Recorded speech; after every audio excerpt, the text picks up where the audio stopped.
बहुत अच्छी लगी कि मैं लखनऊ के नदवा कॉलेज के पूजनीय आदरणीय स्वर्गीय श्री अली मियां के पोते महोदय के साथ बिलाल साहब के साथ बैठा हूँ। मैं आपको सादर प्रणाम करता हूँ क्योंकि मैं 1995-96 में दैनिक जागरण का ग्रांड रिपोर्टर होता था लखनऊ शहर में, और 1999 में मैंने अपनी आंखों से देखा है देश के प्रधानमंत्री अटल बिहारी वाजपेयी को माननीय अली मियां से मिलते हुए, स्वर्गीय अली मियां से मिलते हुए। उनके कर्म इतने अच्छे थे, उन्होंने समाज के लिए इतना अच्छा किया कि क्या बताएं आपसे। मित्रों, मैं अनिल उपाध्याय, लखनऊ का अन्ना, लखनऊ से बोल रहा हूँ। ये मेरी आवाज आपने व्हाट्सएप पर या फेसबुक पर कहीं सुनी होगी। मैं अनिल उपाध्याय, लखनऊ का अन्ना, लखनऊ से बोल रहा हूँ, लेकिन आज मैं प्रतापगढ़ से बोल रहा हूँ। और इसका एक वीडियो भी बनाता हूँ क्योंकि मैं सोशल मीडिया पर बहुत एक्टिव हूँ, कायदे से एक्टिव हूँ सोशल मीडिया पर। बातें मैं करूँगा आपसे, बड़ी गंभीर बातें करना चाहता हूँ यहाँ पर बैठे सभी पूरे आवाम से, यहाँ पर बैठे सभी हजरात से, माननीय बिलाल साहब से, मौलानाओं से, सभी विकास द्विवेदी जी ने भी बहुत बड़ी बात बोली, और यहाँ पर मौजूद सभी लोगों को मैं सभी लोगों का नमन करता हूँ, अभिनंदन करता हूँ, आपका इस्तकबाल करता हूँ। मित्रों, सबसे पहले मैं किताब पढ़ना चाहता हूँ, मेरे जीवन का ऐतिहासिक दिन, मौलाना अली मियां का Indore high court bar association से संबोधन। एक एडवोकेट होने के नाते मैं सबसे पहले बात कर रहा हूँ। उसके बाद लखनऊ का अन्ना, 4 बार लखनऊ में सफल सत्याग्रह करने वाला। याद करिए, एक बार केबल टीवी की स्ट्राइक हुई थी, 10 दिन की हड़ताल हुई थी 2003 में। तब मैं विधानसभा के सामने अकेला अमरण पर बैठ गया था और 6 दिन तक सत्याग्रह पर बैठ के और मुलायम सिंह यादव से मुलाकात करके सारी मांगे मनवा ली थी। मैं लोगों से ये कहता हूँ कि तुम किसी के सहारे मत बनो, ना किसी का सहारा लो। गौर करना मेरी बात पे। सहारा बनो अपने बुजुर्गों का, अपने माता पिता का, अपने बड़ों का, लेकिन किसी का सहारा, किसी समर्थ व्यक्ति का सहारा भी मत बनो और किसी का सहारा भी मत बनो। मैं लोगों से कहता हूं कि मुझे दुआ देनी है तो मुझे सिर्फ इतनी दुआ देना कि मुझे जिंदगी में तुम्हारी कभी जरूरत न पड़े। मैं लोगों से कहता हूँ, लोग कितने मिलते हैं, और अनिल भाई कैसे हो, कोई जरूरत हो, कभी वक्त पड़े तो याद करना। यार मैं कहता हूँ, यार उसको दुआ ये दो कि मुझे तुम्हारी कभी जरूरत ही ना पड़े। मैं खुद मुख्तार हूँ इतना, मैं खुद ही को अपनी इतनी बुलंद कर लूं कि खुदा भी कभी आके मुझसे पूछे कि बता तेरी रज़ा क्या है बंदे। मैं इस उसूल का व्यक्ति हूँ, उसी उसूल से चलता रहा हूँ हमेशा। मैं सबसे पहले मौलाना अली मियां जी की ये किताब पढ़ना चाहता हूँ। ये स्वर्गीय अली मियां कह रहे हैं, सज्जनों, मेरे मुख्तार और सम्मानित जो दोस्तों, आज का दिन मेरे जीवन में ऐतिहासिक दिन है, इसलिए मैं अपनी जिंदगी में केवल 2 बार बोल रहा हूँ। एक बार तो द्विभाषी डायरेक्टर की हैसियत से। बहुत जमाना हुआ, हमारे शहर लखनऊ में एक साहब हमारे कुलीग थे, उन पर किसी ने ऐसे बाइलाज में जो म्यूनिसिपैलिटी के होते केस काट दिया गया। वह अरबी बोलते थे और कोई जबान नहीं जानते थे, तो मैं अनुवादक की हैसियत से कोर्ट गया था, लेकिन उस दिन मुकदमा नहीं हुआ, खारिज हो गया और मैं पेश न हो सका। दूसरी बार अपनी वालदा की जायदाद की रजिस्ट्री के सिलसिले में कोर्ट गया था, और आज कोर्ट में तीसरी बार मेरे लिए हिस्टोरिकल है, मैं मुद्दई की हैसियत से नहीं आया हूँ। इसमें तो बड़ी जहमत कष्ट होती, मैं आया हूँ अच्छे बुद्धिजीवी सम्मानित शहरियों के चुनिंदा जनसमुदाय से मिलने, उनसे बात करने। आगे लिखते हैं, आप ये जानते हैं कि हिंदुस्तान की रहनुमाई, नेतृत्व, कानून जानने वाले तबके वर्ग की, और आज भी हिंदुस्तान की लीडरशिप कानूनदानों के हाथ में है। महात्मा गांधी से लेकर जवाहरलाल नेहरू तक, सर मोहम्मद अली जिन्ना, सर तेज बहादुर स्वरूप, सरदार वल्लभ भाई पटेल, बैरिस्टर आसिफ अली, हिंदुओं और मुसलमानों के अंदर लीडर, कानूनदान सबके संबंध रखते थे। हिंदुस्तान की जंगे आजादी इसी तबके ने लड़ी। अंग्रेज जैसी कानूनी और लीगल दिमाग रखने वाली कौम का मुकाबला लीगल तरीके से करना चाहिए था। अगर अंग्रेज कोई गलत काम करना चाहता था तो उसे भी कानूनी और लीगल तरीके से ही ठीक करना चाहिए था। बहुत बड़ी किताब है, लंबी पढ़ूंगा तो समय लग जाएगा काफी। मैं इसमें सार इसका पढ़ चुका हूँ, उसका सार मैं आपको बता रहा हूँ। आज की न्याय व्यवस्था हमारी, मैंने आज की न्याय व्यवस्था पर एक वीडियो बना के डाला है, पहले मैं उसकी चर्चा करूंगा। मुझे बहुत अजीब लगता है, मैं एक एडवोकेट हूं, मैं लेकिन रेगुलर प्रैक्टिस नहीं करता हूं, क्योंकि मैं न्याय के लिए वकालत करना चाहता हूं, सत्य के लिए वकालत करना चाहता हूं। मुझे बहुत अजीब लगता है जब एक वकील अपने मुवक्किल को लेकर के किसी अदालत में पेश होता है और अदालत के सामने जज साहब बैठे होते हैं जज साहब के बगल में पेशकार बैठा होता है थोड़ी दूरी पे, और वकील साहब अपने मुवक्किल से कहते हैं जरा 20 रुपए 10 रुपए 50 रुपए तो पेशकार को दे दो, और धीरे से अंदर से हाथ दबा के बंदा दे भी देता है। सही कह रहा हूं ना मैं? ये जो चीज है, ये चीज मुझे बहुत गंदी लगी जिस दिन मैं अदालत में पहली बार गया। मेरे लोगों से बात हुई, मैंने कहा यार ये क्या हो रहा है? जज साहब बैठे और जज साहब के सामने जो है पेशकार जो है पैसा ले रहा, तो मैं बाहर निकल के, मैं तो एडवोकेट हूं ना, मैं बाहर निकल के अपने मुवक्किल से कहूंगा कि भाई देखो ये पेशकार साहब ने तुमसे 20 रुपए लिए जज के सामने, मानिए जज जितने भी मुझे सुने ध्यान से सुने क्योंकि ये वीडियो में बहुत वायरल करूंगा।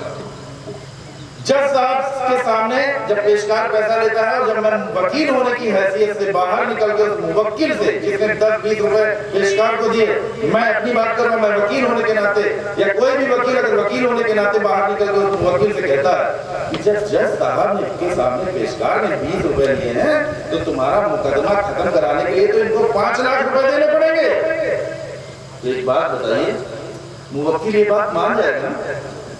क्योंकि मानने के सबूत आपके सामने पेश कर दिए, जज ने पेश कर दिए। जज को ये सबूत पेश करने का कोई अधिकार तो है नहीं, अपनी आंख क्यों मूंद दे? अभी विकास जी कह रहे थे, विकास द्विवेदी ने बड़ी शानदार बात कही। विकास ने कहा कि कुछ लोग केवल बोलते हैं और कुछ लोग जो है आंख बंद किए, सब आंख कान उनके सब बंद है, उनके तो सरकार से बड़ी भारी तनख्वाह ले रहे हैं, हैवी सैलरी उनकी आ रही है लाखों रुपए में, लेकिन वो चुप बैठे हैं। क्यों चुप बैठे हैं? क्यों चुप बैठे हैं? क्योंकि आप चुप बैठे हैं, क्योंकि आप चुप बैठे हैं।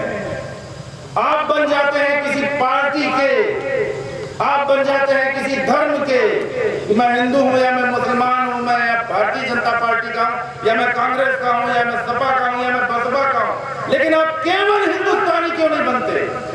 Only Indian, only Indian. मेरे पास भी वही आधार कार्ड है जो आपके पास है, वही आधार कार्ड नरेंद्र मोदी के पास भी है, वैसा ही आधार कार्ड योगी के पास भी है, वैसा ही आधार कार्ड बिलाल साहब के पास भी होगा, विकास के पास भी वैसा ही आधार कार्ड होगा, आपके पास भी होगा, सबके पास वैसा ही आधार कार्ड है। अगर देश के प्रधानमंत्री नरेंद्र मोदी आधार से जुड़ना अनिवार्य कर रहे हैं तो आधार लेकर के किसी सरकारी आदमी की खोपड़ी पर आप डांस क्यों नहीं कर सकते हैं अगर वो काम नहीं कर रहा है? इस बात का जवाब मुझे आप सबके ईमान से चाहिए। मुझे ये चाहिए कि ईमान जगे आपका स्वाभिमान और ईमान। देखिए दो चीजें हैं, दो शब्द हैं, स्वाभिमान और ईमान। स्वाभिमान यानी मेरा ईमान, स्वाभिमानी बनिए, अपने ईमान की परीक्षा लीजिए कि आप जीवन में आपका मकसद क्या है, आपने जन्म क्यों लिया, आपने जन्म क्यों लिया। जैसे अभी विकास ने जो बात कही, बहुत बढ़िया बात कही विकास द्विवेदी जी ने। सोशल मीडिया का बड़ा गलत इस्तेमाल हो रहा है, इसको सही करने की आवश्यकता है।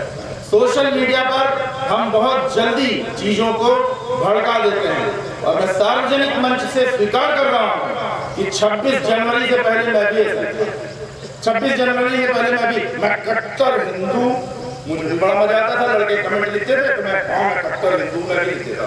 फिर जब चंदन गुप्ता का कांड हुआ तो चंदन गुप्ता के कांड के बाद 3 फरवरी को मैंने एक वीडियो बनाया था, बिस्तर में लेटे लाल रंग के स्वेटर में रोते रोते। क्या देखा आप लोगों ने वो वीडियो? आप बिस्तर में लेटे लेटे रोते रोते मैंने एक वीडियो बनाया। उस दिन मेरे एक समझ में बात आई कि आखिर हो क्या रहा है देश में।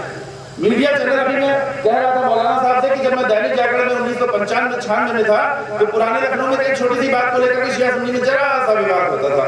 कहीं पत्थर लगे, 2 ग्रुपों में, लड़कों के ग्रुपों में कहीं पथराव हो गया, कोई झगड़ा हो गया, छोटा सा किसी मान लीजिए किसी भी विषय को लेकर हो गया, किसी के घर में कोई बच्चों में झगड़ा हो गया, किसी की कोई लड़की को लेकर किसी की लड़कों के ग्रुपों में झगड़ा हो गया, तो उसको शिया सुन्नी के थोड़ा बहुत रूप देने की जब कोशिश करते थे तो हम लोग उस समय अखबार कम होते थे 95-96 में, दैनिक जागरण, स्वतंत्र भारत, सहारा, आज लिमिटेड अखबार होते थे, टीवी मीडिया था नहीं, सोशल मीडिया था नहीं। एसएसपी लखनऊ गुरबचन लाल, सूर्य कुमार शुक्ला, ये सब हमको फोन करके कहते थे, दैनिक जागरण में था मैं, उपाध्याय जी खबर मत छापिएगा, और अखबार खबर नहीं छापी।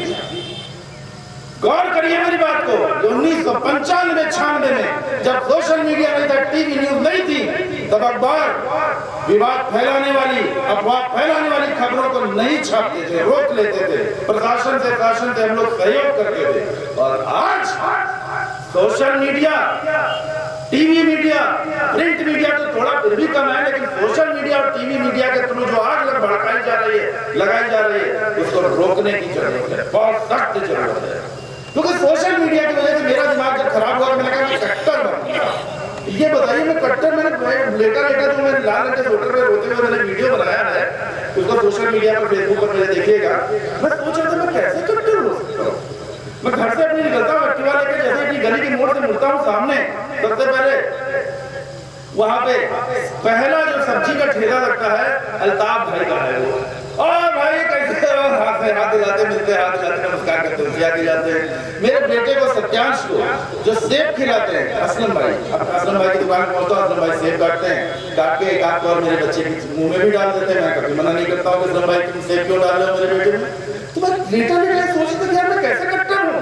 मैं कल को मैं उसी जगह पे जाऊंगा, असलम को देख कर सोचूं यार मुझे असलम से बात नहीं करनी, अब असलम से मुझे किस दुनिया में हम जा रहे हैं। मेरे आंसू टपक पड़े, मैं रो पड़ा कि मैं कैसे अपने मुसलमान भाइयों से जुदा हो सकता हूँ, कैसे मैं अलग हो सकता हूँ। इतनी ज्यादा एकता, इतनी ज्यादा यारी है कि हम जुदा कैसे हो सकते हैं।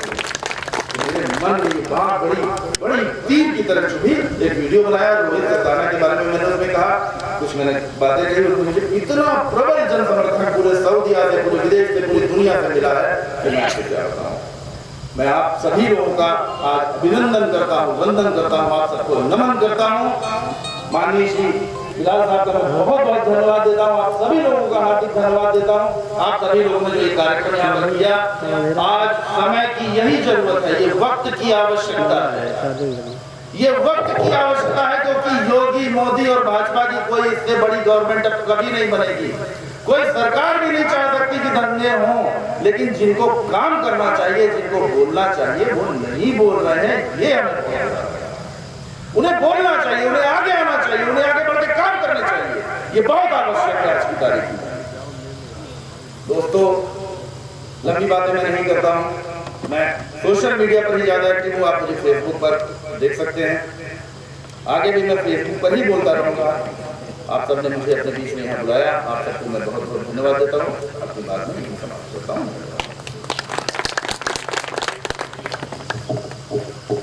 की जो दुनिया है ना, वो बड़ी निराली है।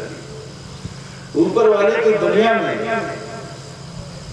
सबसे ज्यादा जो मोल है जिस चीज का, वो है एहसासों का, भावों का।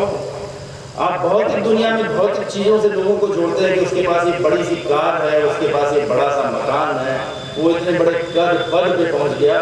सब मिथ्या है, सब बेकार है, वहां इसका कोई मोल नहीं है, कोई मोल नहीं है इसका। वहां मोल है उस संतान का जिसने अल्लाह के बराबर अपने माता पिता को मारा। वहां मोल है उन रिश्तों का जिन रिश्तों का आपने सम्मान किया। वहां मोल है आपके बोले हुए सत्य का, आपके जीवन भर किए गए कर्म का।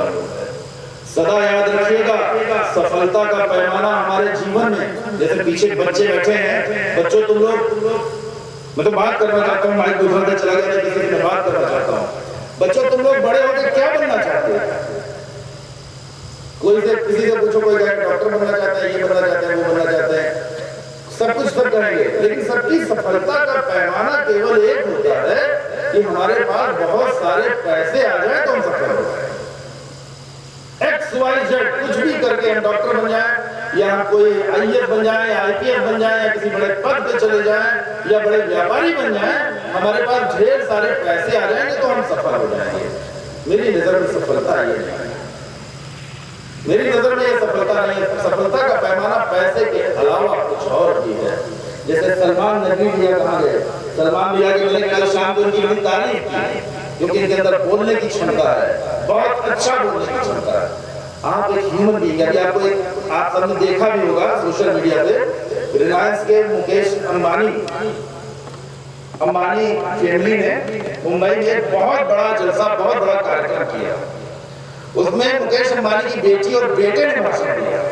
तो मुकेश अंबानी के बेटी और बेटे के चेहरे के भाव मैंने, अरबों खरबों की दौलत उस समय, हमारे देश का सबसे अमीर आदमी मुकेश अंबानी, उसकी लड़की और उसके लड़के के लिए पैसा उस समय बेईमानी हो गया था। उसके बिटिया के चेहरे पे जो उत्तेजना दिखाई दे रहे थे, माइक पकड़ के ना, वो खुद को प्रस्तुत कर रही थी, खुद को प्रस्तुत करना, अकेले दम पर खुद को प्रस्तुत करना, उसमें अगर आपकी कोई तारीफ करता है तब आप सफल हैं। और ढेर सारा पैसा आपने कमा लिया। बहुत से लोगों में जानता लखनऊ में कि बाप दादों की जमीन पड़ी थी 60-70 बीघा, अब 1 बीघा जमीन की कीमत 1-1.5 करोड़ हो गई, तो उन्होंने 5 बीघे जमीन खरीद बेची, एक फॉर्च्यूनर ले ली। पढ़े लिखे बढ़िया नहीं, कुछ नहीं जानते, लेकिन एक फॉर्च्यूनर ले ली, घर बढ़िया बनवा लिया, टॉयलेट बढ़िया बनवा लिया, कमोड भी बढ़िया से लगवा लिए, लेकिन नोटा लेके खेती नहीं जाती क्योंकि उनको उसी मजा आता है। तो मेरी बात तो गौर करिएगा, सफलता कहाँ हुई है? ये ईमान की सफलता थोड़ी। तो आपने पैसे की जमीन बेची, जमीन बेच के दुनिया के सामने प्रदर्शन कर दिया कि हम सफल हैं, लेकिन ये सफलता नहीं। सफलता वो है जो मैंने इनके लिए रिएक्शन भी कही कि इनकी बोली मुझे बहुत बढ़िया लगी। आपके बीच में से कोई एक व्यक्ति बोले विकास जी की मैंने तारीफ की, तो हम बिलाल साहब बैठे विकास की तारीफ कर रहे थे कि बहुत बढ़िया बोला। ये है सफलता, आपके अपने खुद के व्यक्तित्व की, खुद ही की अपनी सफलता, आपके अपने कर्मों की सफलता, उसकी ध्यान लीजिए। बस ज्यादा नहीं कहूँगा, इतना ही कहूँगा, थक गया हूँ काफी। कल लखनऊ से आया, 11-11:30 बजे लखनऊ से चला, फैमिली के साथ आने की प्लानिंग थी बाई कार, लेकिन ये हुआ कि परिवार वालों ने, हमारी वाइफ ने कहा कि होली भी खत्म हुई है, होली मिलने वाले लोग आ रहे हैं, तमाम सारे लोगों से मिलना है। मैंने कहा मेरा जाना बहुत जरूरी है, क्योंकि मुझे सऊदी से सब तरफ से फोन कर करके लोग कह रहे हैं कि भाई आप जरूर जाइए। तो मैंने कहा मैं जाऊँगा। तो मैं बस में बैठा, कल बसें भी नहीं उपलब्ध थी, एक साधारण बस मिली, वो धीरे धीरे बस आई, शाम को पहुँचाया उसने, थका रहा काफी। आज वापस लखनऊ निकल जाऊंगा। आप सब लोगों का बहुत बहुत बहुत बहुत धन्यवाद देता हूँ।